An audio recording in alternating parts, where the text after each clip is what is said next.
Hello guys, in this video I'm going to show you how to adjust the picture on the Canva application. But first of all, I just want to mention, please don't forget to subscribe to our channel, because at 100,000 subscribers we are going to show you our YouTube revenue statistics and growth strategy, how to make money online. So let's jump into it. First of all, open the application on your device. Tap to the social media section next to the whiteboards option, and in the popular section go to the edit photo button. New, you can select a photo from your device,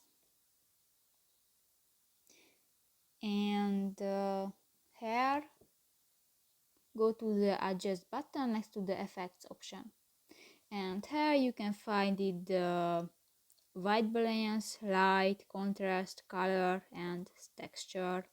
So that's pretty much it for this video guys. See you in the next one. Bye bye.